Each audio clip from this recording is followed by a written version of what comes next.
Queridos irmãos, nosso carinhoso abraço a todos que nos assistem. É com muita alegria que iniciamos mais um momento de estudo da série psicológica Joana de Ângeles. Hoje, junto com a Cláudia e com a Guadalupe, trabalhando o capítulo 6, Equilíbrio e Saúde, onde nós vamos trabalhar 2 itens, a terapia da esperança e o último item do capítulo, que é a plenitude, a meta. Bem-vindas, Guadalupe e Cláudia, para esse momento especial, sempre muito gostoso, muito rico, né, esses momentos junto com o material que a Benfeitora nos oferece. Então, vamos começar focando aqui na terapia da esperança. Apesar do título ser Terapia da Esperança, ela começa dando, na verdade, uma realidade difícil, né, da maioria de nós, que é essa dimensão do ego que acaba predominando nos relacionamentos humanos, né? E que esse predomínio do ego, diz a Benfeitora, é responsável por uma série de frustrações e desequilíbrios, né, que envolve a dimensão de cada um de nós. E ela fala, então, que na medida que a gente não tem consciência em torno dos objetivos que movem a nossa existência, né, carnal, a gente acaba preso nessa armadilha do ego e construindo uma personalidade enferma, né? E acaba também preso a certos tipos de padrões, de métodos que, na verdade, só reforçam e aumentam esse aprisionamento. Então, eu queria começar com essa afirmação da Benfeitora, para a gente começar comentando sobre isso. Alguém quer trazer algum comentário em cima do que ela traz? Olá, gente, como vocês vão? Tudo bem? Bom estar aqui com vocês de novo, né? Ela vem saindo do item anterior que fala de transtornos comportamentais, né? Então, ela vem falando dessa desarmonia, né, da personalidade, na fragilidade, né? O quanto o perispírito modela esse organismo de acordo com a necessidade, né?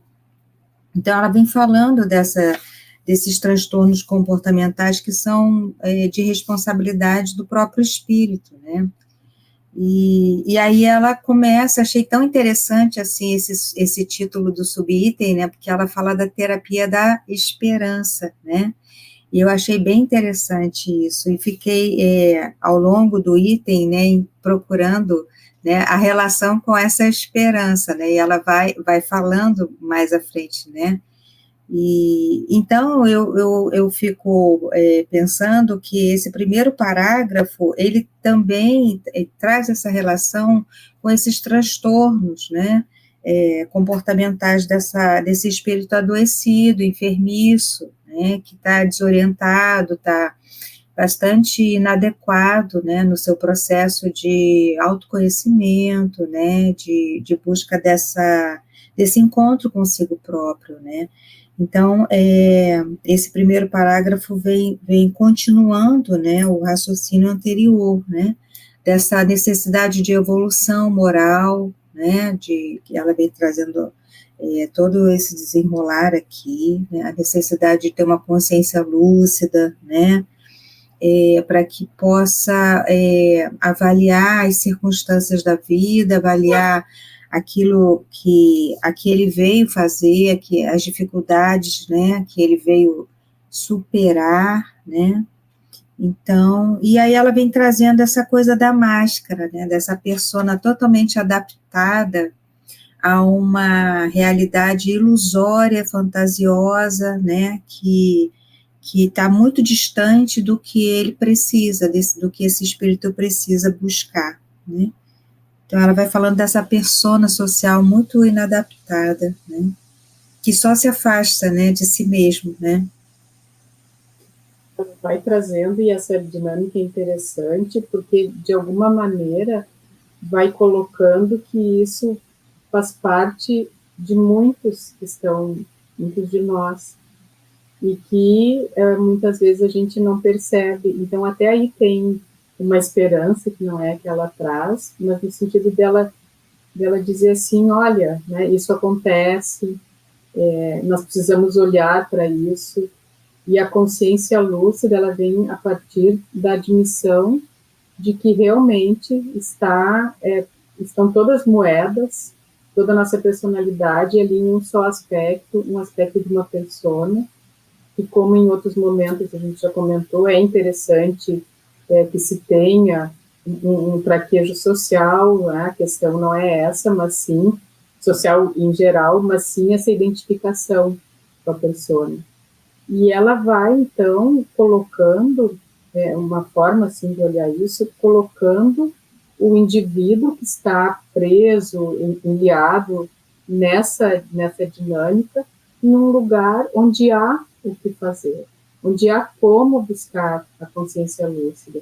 Então, eu acho interessante que ela vai trazendo esse predomínio do ego, do ser espiritual que não se percebe como um ser espiritual e que se movimenta na argamassa terrena a partir de uma persona, de uma imagem, como se estivesse um grande palco de teatro atuando e interagindo com outros atores, mas, ao mesmo tempo, ela vai também nos trazendo que há como mudar e vai trazendo os elementos que a gente vai ver a seguir para que se descolhe dessa máscara e consiga, como a gente traz, né, estar no mundo sem se identificar com ele.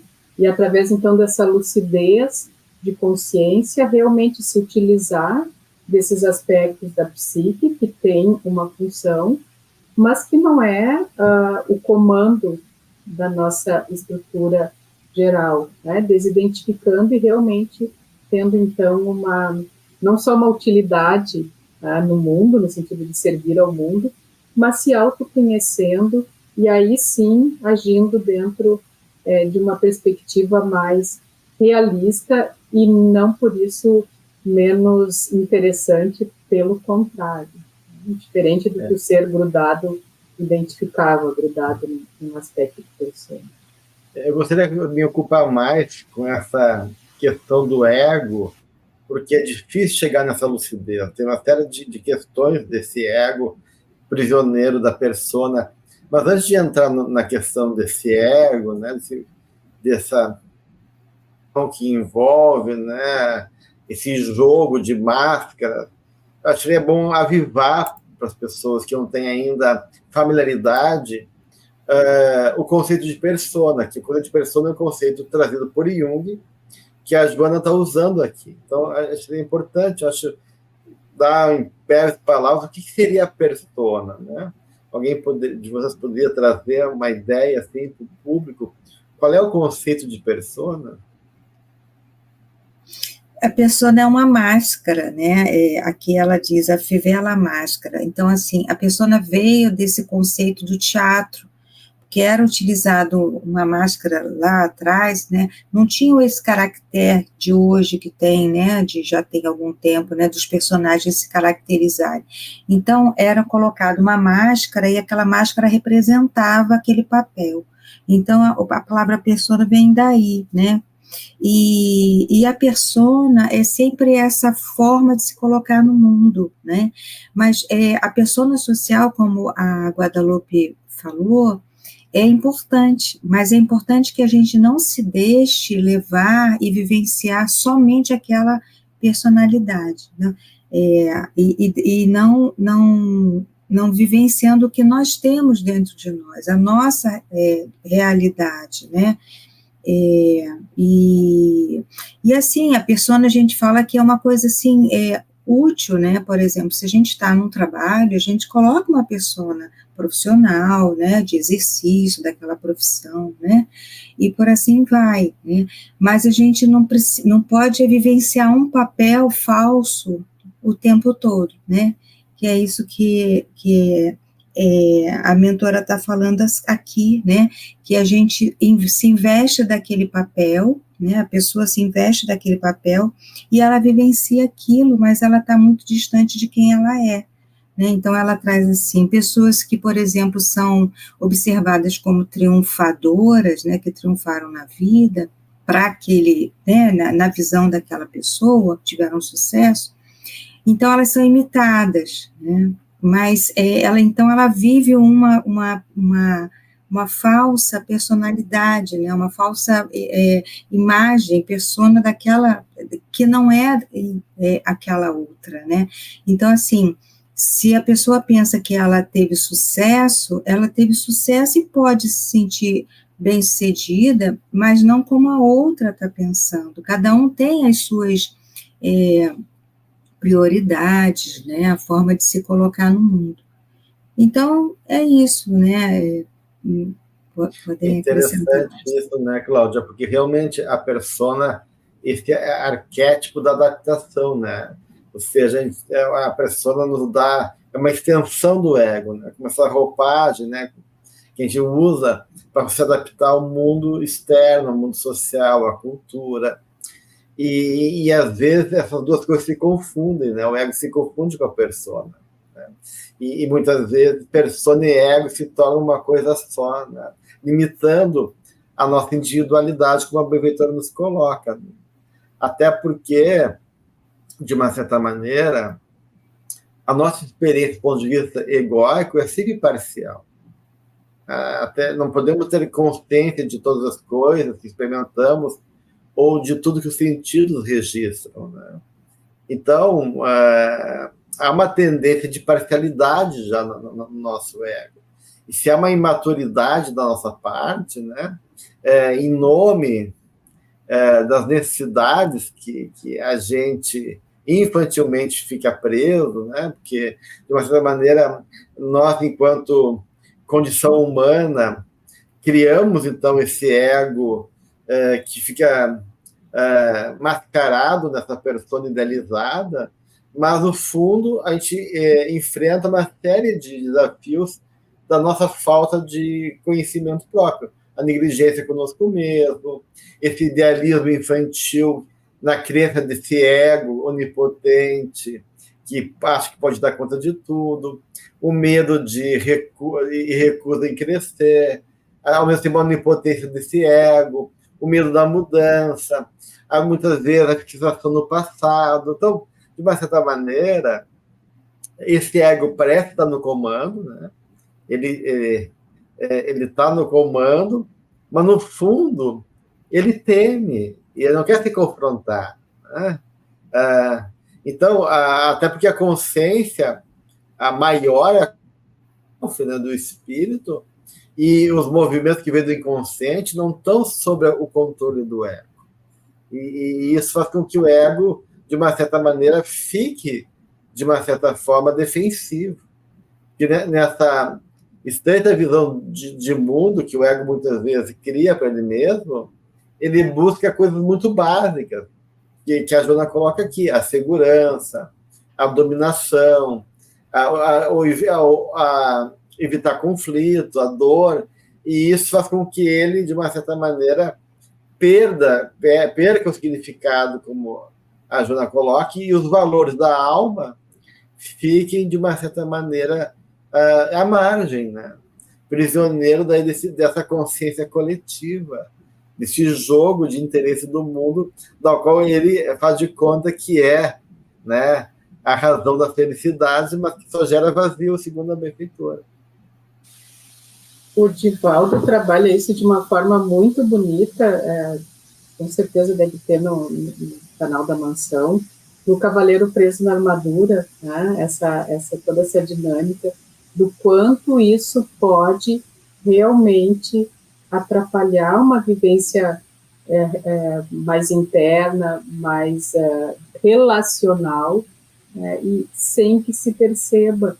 Então, esse grau de inconsciência, ele não está ligado, porque muitas vezes a gente pode pensar assim, de pessoas que gostam de aparecer, entre aspas, né? Mas não necessariamente está ligado a isso. Então, nessa história do Cavaleiro Preso na Armadura, a gente via que ele tinha toda a boa vontade, que ele achava que estava fazendo o melhor, mas que as coisas não eram bem assim, né? Então, é interessante esse exemplo para que a gente perceba o quanto a questão é mais complexa do que a gente às vezes pode imaginar, e a gente pode estar usando, pode estar vestindo essa persona colado a ela, sem perceber, né? Às vezes no meio religioso, a gente pode estar... Então tem que ter muito cuidado quando nós vamos realmente nos autoanalisar e a partir do que a mentora está dizendo aqui, porque por vezes a tendência pode ser a gente achar, projetar no outro e entender que a persona está ligada às questões materialistas e não necessariamente, né? Então isso fica como um chamado para que a gente se observe a partir dessa lembrança. Eu achei interessante isso, Guadalupe, porque você tinha mencionado estar no mundo, né? Sem ser do mundo, né? E esse papel, né, que a gente representa, qual o papel, né? É o papel que o mundo espera de nós, né? Qual é a balança, como é essa balança, né? Eu acho que essa que é a importância. É lógico que passar pelo mundo, né, e fazer com que a gente se coloque, imprima a nossa marca, nosso registro, né, no progresso do mundo, é importante, mas a gente não pode se colocar no que o mundo espera de nós, né. Então, esse papel do mundo, esse papel de estar no mundo é muito relacional também, né. E é importante a gente pensar, porque essa coisa do cavaleiro, nessa história do cavaleiro que você trouxe, eu acho que ela também fala bastante disso, né? A pessoa, ela fica investida no que o mundo espera dela, mas ela fica bastante distorcida nessa imagem, né? E ela não consegue colocar dentro dessa balança interna o que, na verdade, ela também pode oferecer ao mundo, né? De uma coisa mais autêntica, e não seguir um protocolo. Bastante interessante que você trouxe. E complementando isso, interessante também que depois ela fala da vulnerabilidade, inclusive, quando esse ser, então, se percebe, e o quanto é necessário entender que, às vezes, o mundo nos cobra algo muito maior que o nosso tamanho, e a gente fica querendo dar conta, né? Como o cavaleiro heróico ali. E é claro que é bom que a gente pode dar o melhor, mas existe um limite, existe a nossa humanidade, existem as nossas questões internas a serem trabalhadas. Então, contactar com a vulnerabilidade também é importante, muitas vezes, nesse processo de descolar da persona, para realmente criar uma consciência lúcida, e uma integralidade do ser dentro do que se consegue nesse momento. É interessante tudo isso, porque a Joana vai colocar isso já bem no início do item ainda, que, de uma certa maneira, isso vai avançar para as relações interpessoais, né? Ou seja, não é só uma questão que fica na relação da pessoa com ela mesma, eu escondido do mundo, fugindo, criando fantasias, buscando sucessos grandiosos para compensar meus receios, através de buscas daquilo que o mundo considera interessante, né? Há um jogo também, ela fala assim, que envolve as relações e o sentimento que são dissimulados, né? E aí a gente vê que toda a sociedade, né, acaba, muitas vezes, criando, né, um campo de relação baseado justamente nesse jogo de aparência, de simulação, e não de verdadeiro encontro, né? E a Joana fala o quanto isso gera pessoas inseguras, que não estão identificadas e cooperando no sentido de buscar um objetivo maior, né? Então, eu vejo assim que como a gente, né, vai, de uma certa maneira, se afastando, né, do que é essencial, né? E a gente vê quanto o ego se torna um tirano mesquinho. Isso me lembra do Hollis, né, que é um analista junguiano, né, que esse ego mesquinho esbraveja, né, grita, né, que nem um cachorro que late, mas está com medo, né, uma forma de compensação, na verdade, para sua dúvida interna de um castelo de areia que ele construiu, né? Então, e o Horace diz uma coisa importante que me fez pensar a partir do que a benfeitora coloca, que o problema não é nós termos dúvidas, né? A gente vai ter dúvidas, insegurança, incerteza. O problema, então, não é a dúvida, o problema é o medo da mudança, que envolve justamente a capacidade de assumirmos a responsabilidade pelas nossas escolhas e deixar de culpar os outros ou esperar que os outros venham, de uma certa maneira, dar conta das nossas necessidades, né? Nossa dor, nossa solidão. E aí, então, a gente fica nesse jogo de papéis sociais que a benfeitora coloca, né? E ignorando muitas vezes que por trás disso há um sofrimento surdo ali presente, mas as pessoas não percebem que estão anestesiadas nesse jogo da aparência dada por uma persona inadequada. É bem delicado isso. E que exaure, né? Leva à exaustão em algum momento.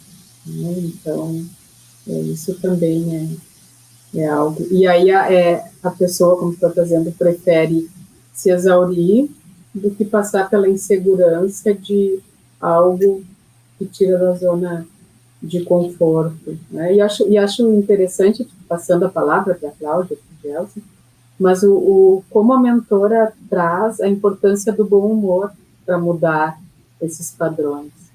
E o quanto isso também é algo que mas o quanto isso, muitas vezes, no meio religioso, não é entendido, né? Como se sorrir, como se for alegre, ser alegre, assim, né? Daquela criança interior, enfim, ou brincar com seus erros, que não quer dizer reparar, como se isso fosse muito inadequado, né? E claro que se tem, né, uma postura a partir do que a gente se equivoca, mas o quanto é importante o bom humor, né? A alegria de viver, a leveza, o que não quer dizer a falta de profundidade, e o bom humor simples, né? Rir de si mesmo, né? Eu acho que ela até fala aqui, né? Rir de si mesmo, mas quando a gente ri de nós mesmos, demonstra essa desconstrução, né, de algo rígido, né, dentro de nós, né? Então, acho que a possibilidade da gente rir da gente, né, dizer, ai, não, de novo isso, né?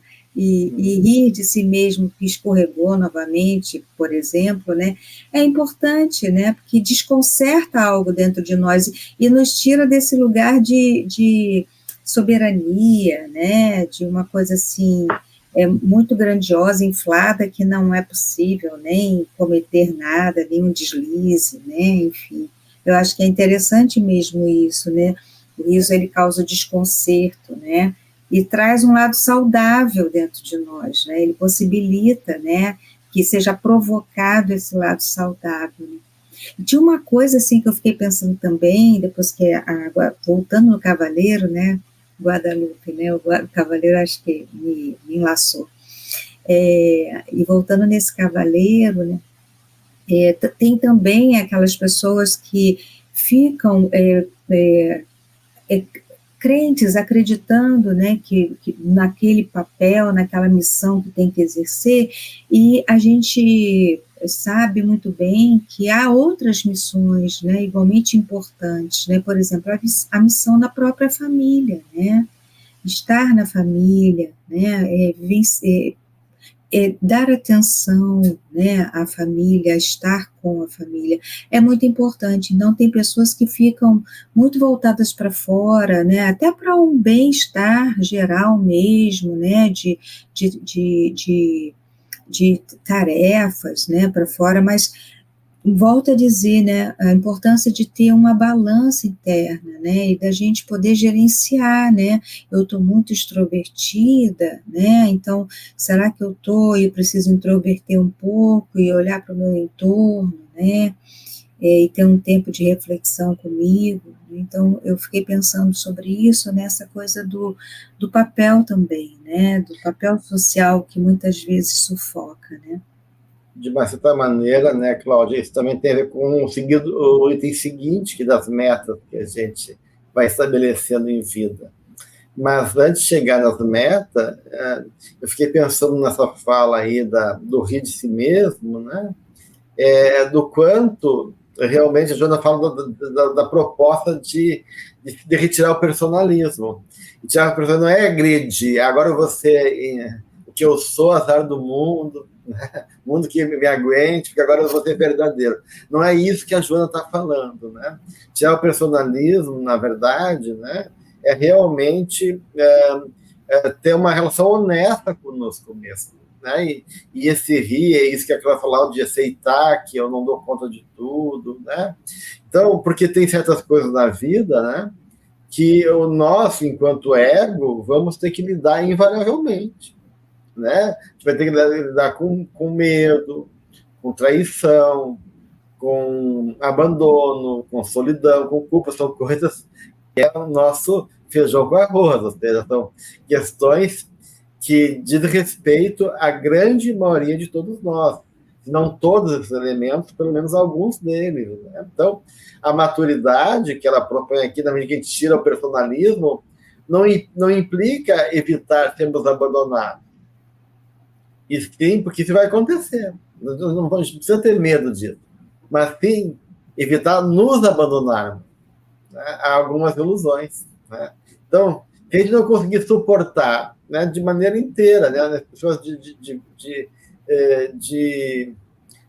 uma natureza mais franca, mais verdadeira com a gente, né, a ansiedade da solidão,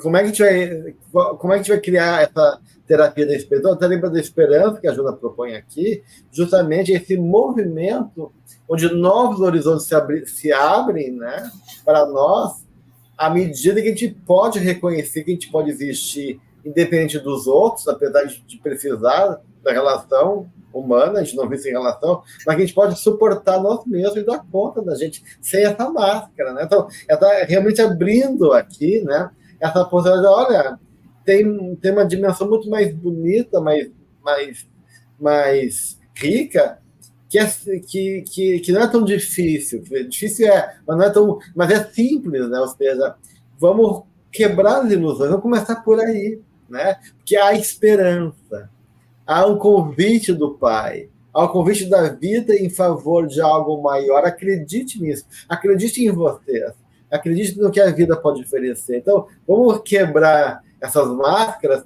e vamos apostar realmente no potencial que cada um carrega. Então, acho que esse é o movimento da benfeitora aqui. Eu gostei muito desse conto que ela traz, né? Desse discípulo, né? Que estava junto com o sábio e o sábio estava dando aulas, né? E a partir do momento que ele vai aprofundando, né? Os discípulos vão saindo, né? Os alunos vão se afastando, saindo e fica um só, né? Uhum. E aí o sábio diz, olha, não posso prosseguir se houver só uma pessoa, né? Mas eu estou aqui, né? Ele quer dizer, não, mas infelizmente não. Então, a pessoa, o candidato, então, vai, medita e compra manequins, né? Vestidos e coloca, né, na sala.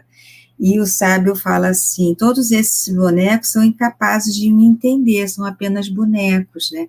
E ele diz isso mesmo, né? Mas eles representam aqueles que se foram e que mesmo quando aqui estavam eram mortos, sem interesse, porque as suas aulas eram muito profundas para eles e eles não queriam. Eu achei bastante interessante esse conto, né, que a benfeitora traz, né, desse sábio, e do aprendiz, né, e ele se torna então o aprendiz ideal. Eu fiquei pensando, né, que aprendiz ideal é esse, né? É porque dentro de uma massa, né, poucos são aqueles que querem realmente se aprofundar, né, para isso que você trouxe, né, Gelson, né, de olhar para o seu sofrimento, para a sua, né, para a sua dor, para a sua vida, quebrar as ilusões. Então, são poucos aqueles que querem aprofundar, né? A maioria quer ficar assim, à margem, né? vivendo nas personas, né, fazendo de conta que não há sofrimento, né, não há nenhum dissabor na vida, né?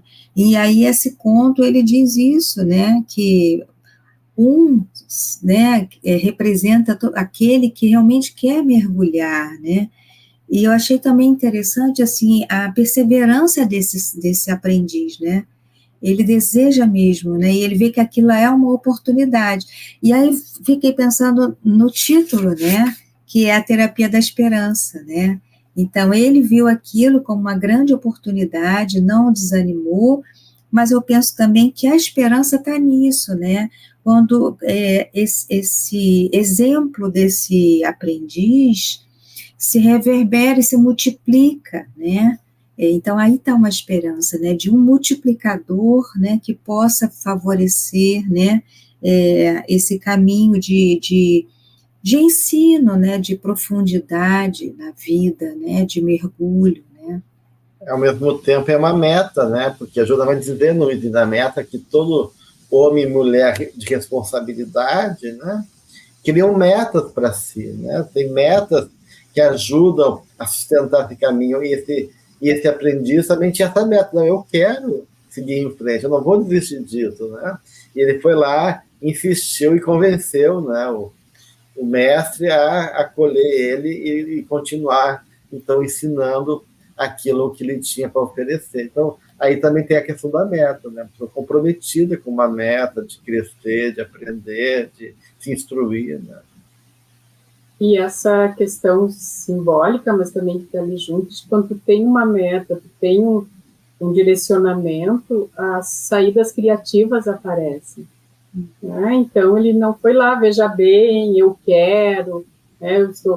Poderia, né? Mas ele teve uma saída criativa, e realmente isso traz muito desse nosso movimento da psique, e de buscar alternativas que fujam de um padrão, mas que tragam um novo olhar. Então, eu achei muito interessante, né? Ele não foi lá naquele diálogo, né? Ele trouxe algo muito criativo, né? E que realmente mostrou, como a Cláudia trouxe, mostrou ao mestre que ele estava pronto. Né? Então, achei interessante também isso, né? como exemplo simbólico, de como a gente deve ir agindo, né? Quando tu quer, acha um lugar, né? Acha uma via. É interessante que, então, a nossa responsabilidade não diz respeito só ao passado, né?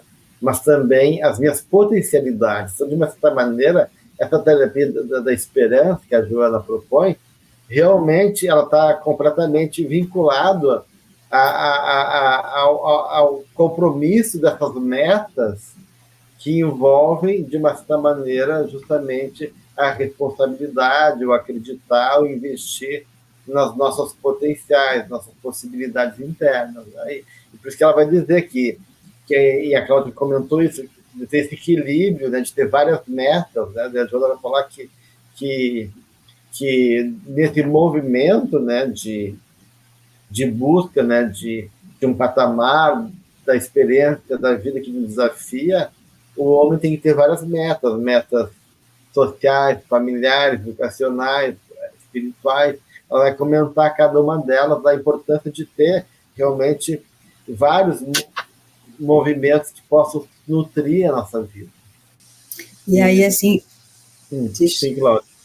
Completando o que você está dizendo, né, Gelson, né, ela fala assim, enquanto candidato ao equilíbrio, né, todos nós somos candidatos a esse equilíbrio, né, não abdique dos métodos equivocados em vigência, né, aquilo que a gente acha que é o correto, ou que a massificação, né, nos tenta incutir a todo momento, né, e enquanto ele não se assumir e se exteriorizar como ele vai permanecer num ledo engano neurotizante. Né?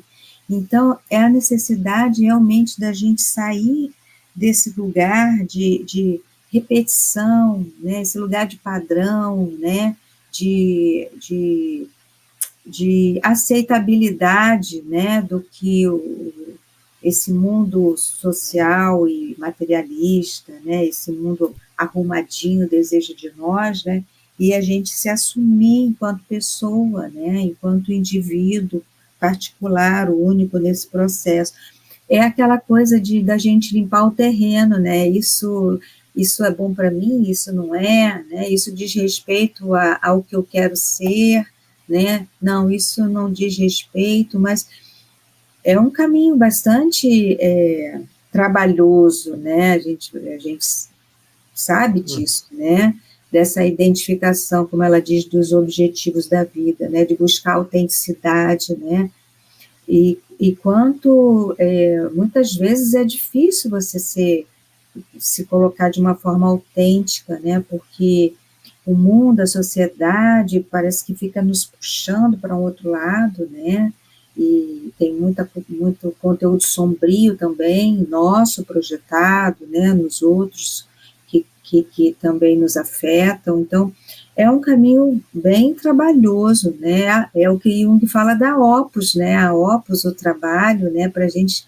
construir essa nossa obra individual, né, é bastante esforço mesmo, né, perseverança também, né. E essas questões da meta, entrando então plenitude a meta, é importante também que a gente tenha ali qual é a nossa meta enquanto espíritos encarnados, né? Ou enquanto seres que buscam o bem, o amor, a caridade. E a mentora vai discorrendo, então, sobre essas questões mais instintivas, mais primárias de educação, saúde, alimentação, e nos trazendo essa importância até de nós refletirmos a respeito de qual é o fim, para que tudo isso, né? E chegar, então, às metanecessidades, como de alguma maneira ela traz aqui, e buscar essas questões mais transpessoais, buscar os valores, então, que são perenes, realmente, não desmerecendo o fato de estarmos encarnados e termos outras questões para lidar também, né? Então, assumir a materialidade, assumir no sentido de entender que faz parte, mas que nos leva a um objetivo maior, a uma meta maior, do sentido, do significado, que, em última instância, é dessa aproximação com o amor divino, de viver e estar no amor. Então, é muito bonito como ela vai trazendo essa Interessante que a Cláudia falou em Opus, no volume 16, Jung vai dizer, né, que a meta é importante apenas como uma ideia, né? Porque o essencial é a opus, a obra, né, que leva à meta. Então, a meta é a meta de toda uma vida do Jung, né? Então, é isso que está falando, né, Guadalupe, na medida que a ideia da meta nos lança a psique na obra, né, dos objetivos que sustentam nossa vida. O Jung faz essa relação da meta na alquimia com a pedra, né, chegando na pedra filosofal, que é o ouro, né, o ouro como símbolo do maior valor, né, se a gente não está motivado a buscar algo de que seja o mais alto valor possível para nós, né, ou a cura, ou a ideia de redenção, de imortalidade, como é que a gente tem que ter uma promessa, né? Tem que ter uma meta, né, que nos mobilize, que nos incentive para valer o movimento, né? Como é que eu vou começar uma empreitada se eu não tiver, de uma certa maneira, né, algo a ser conquistado? Como é que eu vou aguentar os perrengues, as dificuldades, as mortificações, né, da vida, se de uma certa maneira não tem um fio que me conduz a algo que é mais importante, e que é justamente, né, essa via do cultivo da alma, que é o movimento de toda uma vida mesmo que a meta seja essa ou aquela, né, eu acho que, independente do que move cada um de nós, a meta é a minha família como centro da minha vida, a meta é o meu ideal profissional, a meta é, de uma certa maneira, conquistar um projeto que eu almejo muito, mas permeando todas essas metas tem essa meta de se atirar na vida, ou seja, experimentar-se como espírito, para que a meta principal, que são os valores espirituais, possam ser realmente vivenciados, porque realmente a meta que sustenta porque ela fala que a meta tem que ser multifacetada, né? Tem várias facetas da meta. A meta é essa, mas, na verdade, tem outras metas ali junto que eu não perceba, mas que estão em jogo nesse movimento que eu me lanço em relação àquele objetivo. E nessa elemento multifacetado de cada meta, ela diz que tem realmente as realizações morais, né? As metas relevantes que devem permear todas as outras metas da nossa vida, né? Então, isso eu acho bem interessante. É interessante, né, você falando, e a Guadalupe já tendo iniciado também falando das metas, né, e eu voltei naquela história da balança, né, fiquei presa aí na balança, né, o quanto nós somos chamados para vários setores, né, e a gente pode pensar nessas várias metas ao longo da nossa vida, né, e que são importantes também, a gente precisa dar a nossa colaboração, né, mas lembrando o que você disse, né, qual essa realização moral, né, a realização do espírito atravessando todas elas, né, porque senão a gente corre o risco, né, de estar exercendo, né, esses campos, né, multifacetados sem um sentido, né, sem uma linha que liga todos eles, né, que é essa linha mesmo da evolução espiritual, né, do que viemos fazer nessa vida, né, aquilo que vai atravessando tudo e mantendo sendo sempre o foco desse bem-estar coletivo, né, que é importante, e o nosso também. E aí eu fico pensando, né, o grande desafio, né, daquela persona que nós começamos a falar, né, quanto mais a gente vai se diferenciando, né, dessa persona sem identificação própria, né, sem essa essência particular que a Joana vem nos trazendo, né, mais a gente tem a possibilidade de unir essas metas todas com essa linha mestra, né, da espiritualidade, né, dessa nossa essência única individual no mundo, né, nesses vários setores, né. Eu fiquei refletindo sobre isso. Sabe uma parte desse subitem que eu gostei bastante de reler? Foi essa questão no meu e no final da página 88, onde a mentora fala do conhecimento e as conquistas, que no momento duplica-se a cada 4 anos, constituindo-se um imperativo pesado para a criatura acompanhar e assimilar as novas informações. No entanto, no limiar do próximo milênio, essas aquisições serão de tal monta que se fará a duplicação em apenas 20 meses. E é isso que nós estamos vivendo, o quanto a minha percepção, não sei, né, de vocês, é de que o conhecimento, as questões da consciência, não só do conhecimento puro e simples, estão muito mais aceleradas do que há décadas atrás. Então, pelo tempo também que nós estamos vivendo, de transição no alvorecer da regeneração, em 1995 a mentora trouxe isso, é aí que eu queria chegar. E como é algo que nós estamos vivenciando agora.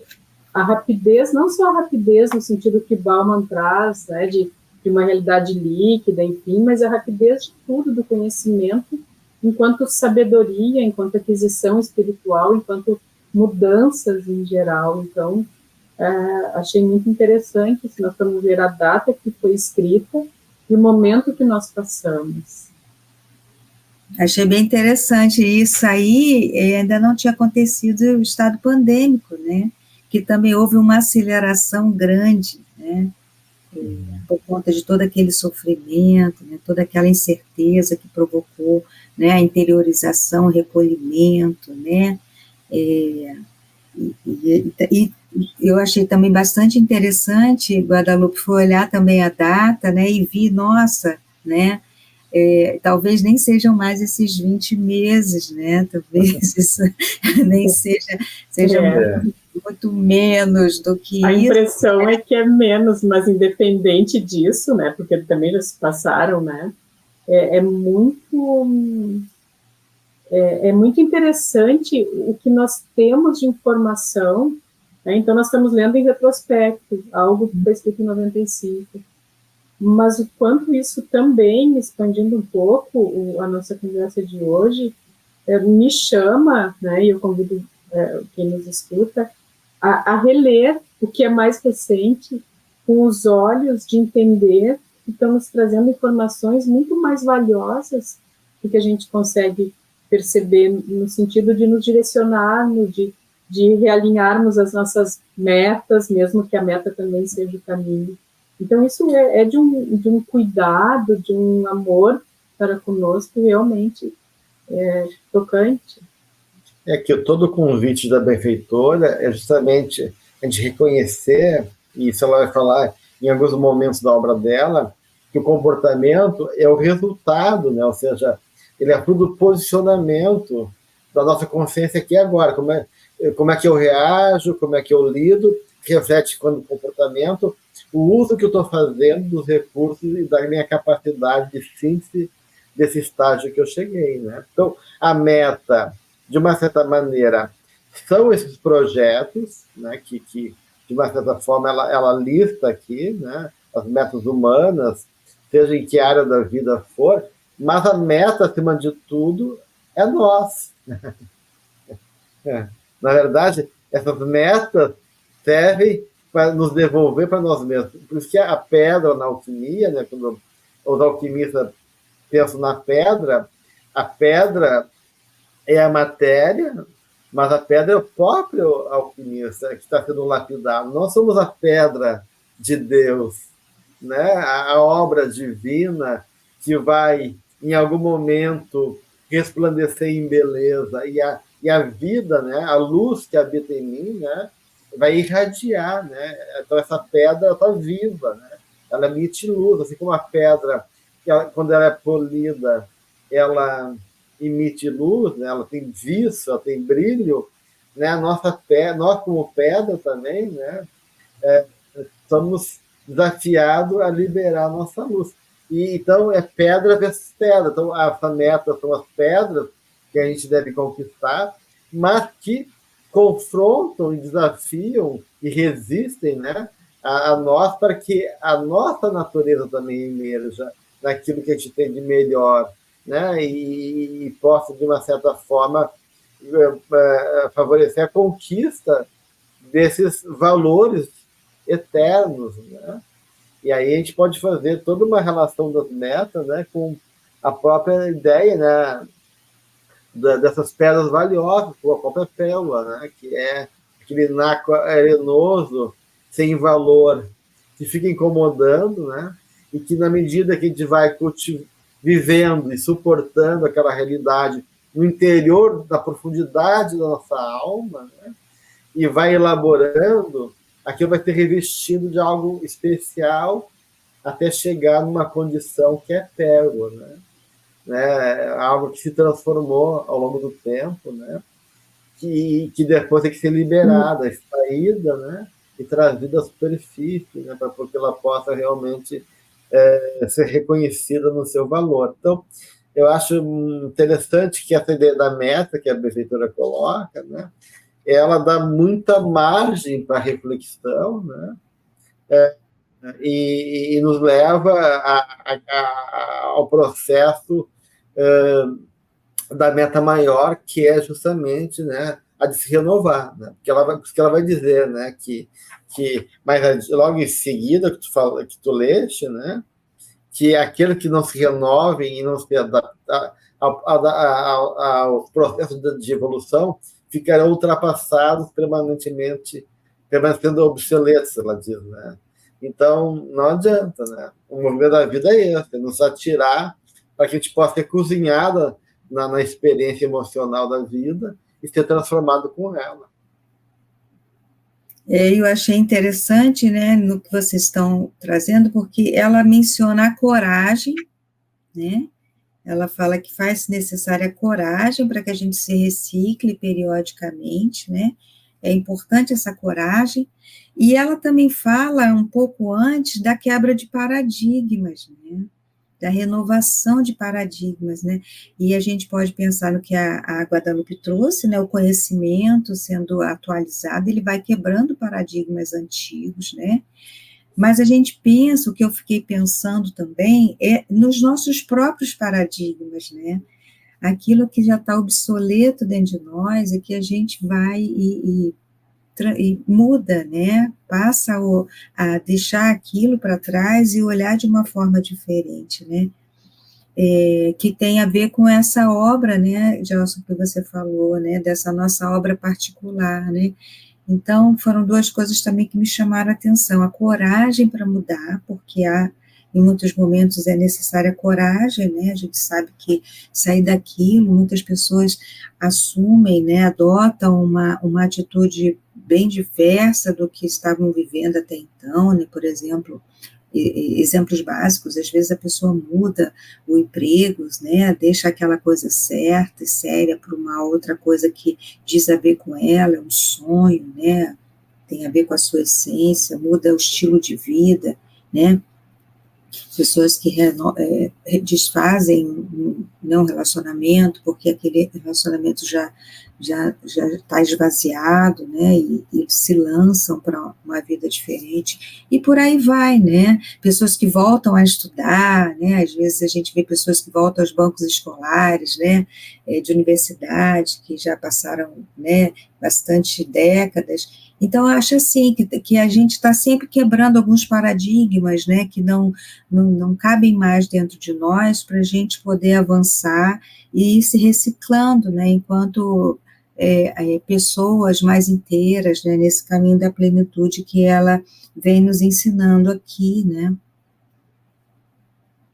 E aí eu acho que tem uma questão importante, né, Cláudia, que mesmo que essas metas que a gente elegeu, né, em algum momento para quebrar paradigmas, né, que eu tinha uma vida assim, agora eu estou vendo outras necessidades, reconhecendo outras questões na minha vida.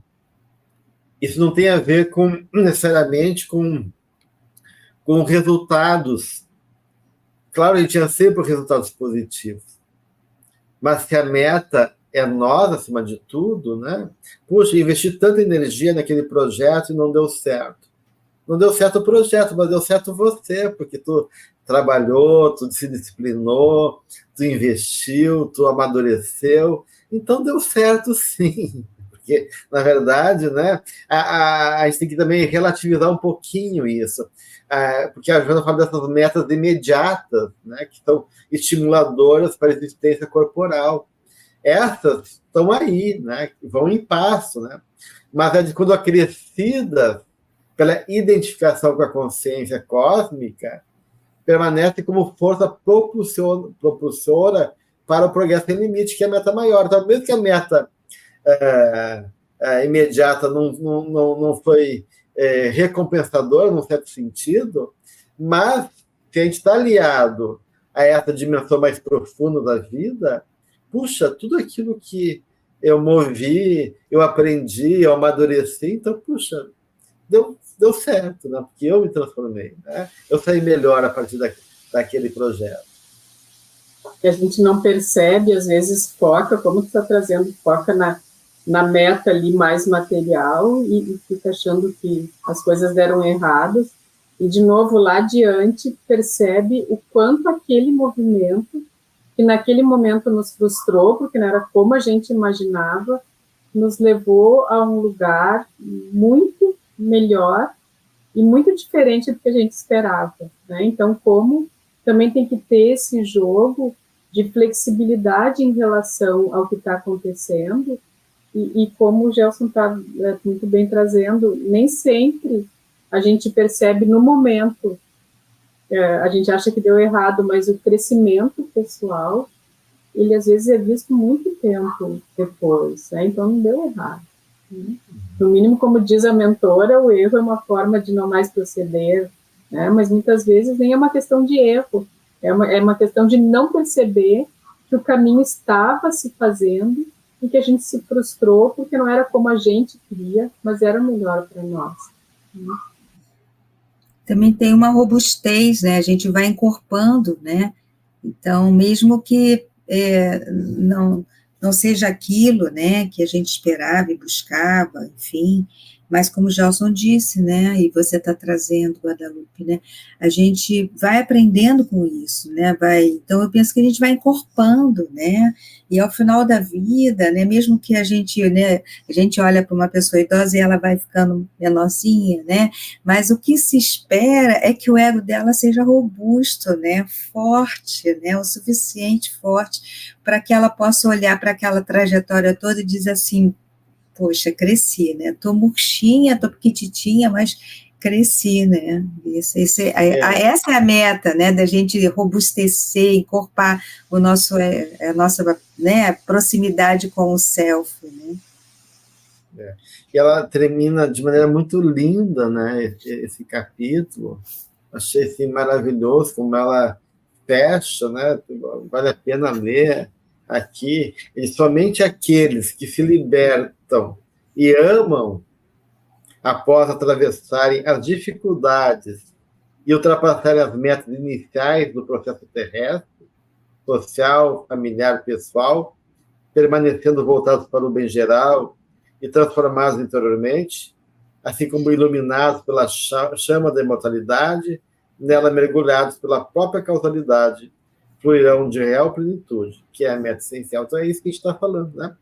Quando a gente atravessa, né, essas metas iniciais, que são essas metas imediatas que a vida nos coloca, né, dependendo do tempo que envolve, né, social, familiar, pessoal, né, e a gente consegue daí reconhecer através disso uma outra condição na capacidade de amar e se libertar dessas questões mais concretas, literais, né, que estamos identificados então, com a consciência divina.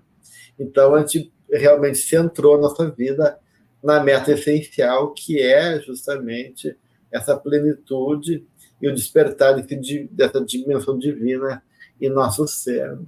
Então, acho bem interessante que na alquimia está ligado com a ideia do diamante e da cera, né? Quando o Guado falou da flexibilidade da gente, né? Porque a pedra na alquimia ela tinha que ser dura como o diamante e flexível como a cera.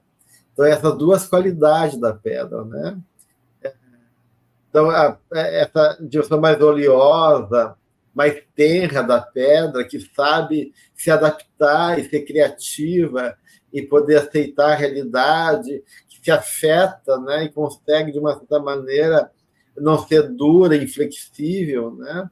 Então, essa é uma qualidade, né, da gente amorosa da gente também, de lidar com as diferenças e se relacionar com o mundo, né, e nas suas várias condições.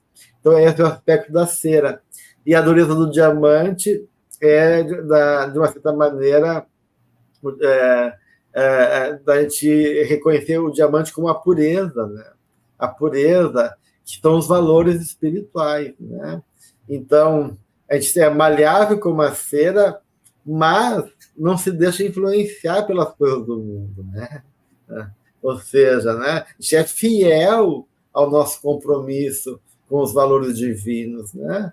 Então, é incorruptível. A pureza do diamante, a dureza, é a incorruptibilidade dos valores que a gente está comprometido. Então, ser incorruptível como diamante, no compromisso com a sua pureza, e flexível como a cera para chegar nessa maturidade, né, psicológica, espiritual tão necessária para a nossa realização e conquista dessa plenitude que a benfeitora propõe.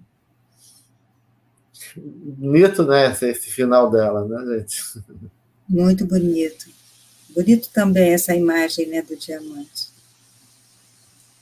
Muito bem. Alguém quer encerrar com alguma coisa a mais aqui para finalizar nosso estudo de hoje? Não? Então fica o convite, né, de a gente poder buscar essa renovação incessante, como a querida Joana Diana nos propõe, e eu convido-vos a reler, né, esse material, que vale a pena dar uma repassada e a gente meditar um pouquinho mais. A gente encontra preciosidades ali também, né, na medida que a gente lê novamente, tá bom? E no próximo encontro a gente já vai então para o capítulo 7, que é o ser subconsciente. Tá bom, gente? Um grande abraço a todos, obrigado, Guadalupe, obrigado, Cláudia, por esse momento precioso, e até o próximo encontro.